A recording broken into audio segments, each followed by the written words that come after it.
আসসালামু আলাইকুম। দেশের সরকার বদল হয়েছে, মানুষের আশা আকাঙ্ক্ষাও বেড়েছে।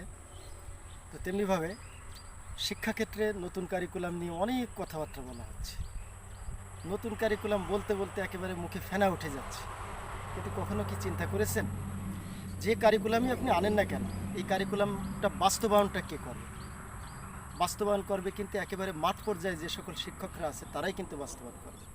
আপনি কি জানেন যে ছেলেটা বিশ্ববিদ্যালয় থেকে পড়া শেষ করে বাড়ির পাশে একটা মাধ্যমিক বিদ্যালয়ে কর্মরত আছে, সে কয় টাকা বেতন পায়? আপনি অবাক হয়ে যাবেন, আপনার চিন্তাও নাই যে এত কম স্যালারিতে একটা মানুষ একটা মাধ্যমিক বিদ্যালয়ে চাকরি করে। মাত্র 12,500 টাকা, মাত্র 12,500 টাকা। আপনি চিন্তা করেন একজন মুড়ি বিক্রেতা দিনে কয় টাকা ইনকাম করে বলেন?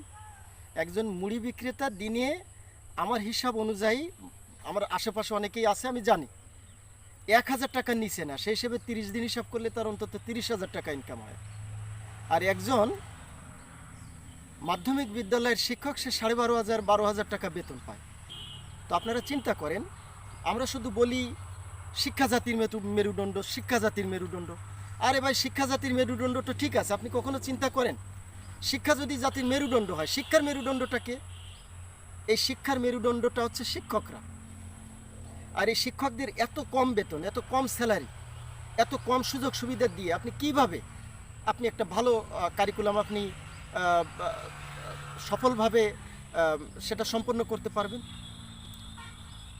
এর আগে কাঠামোবদ্ধ পদ্ধতির যে প্রশ্ন সিস্টেম ছিল, তারপরে এই যে নতুন কারিকুলাম আসলো, এখন আবার নতুন করে কথাবার্তা হচ্ছে আবার কারিকুলাম চাই।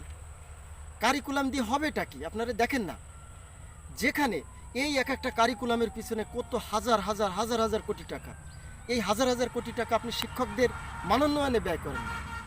তো আমাদেরকে আসলে যে পদ্ধতি আমরা চাই না কেন, সবার আগে দরকার আমাদের শিক্ষকদের জীবনের মান উন্নয়ন, সামাজিক মর্যাদা বৃদ্ধি। একটা শিক্ষক মানবেতর জীবনযাপন করে কিভাবে শ্রেণীকক্ষে শিক্ষক ক্লাস নেবে বলেন? ধন্যবাদ সবাইকে।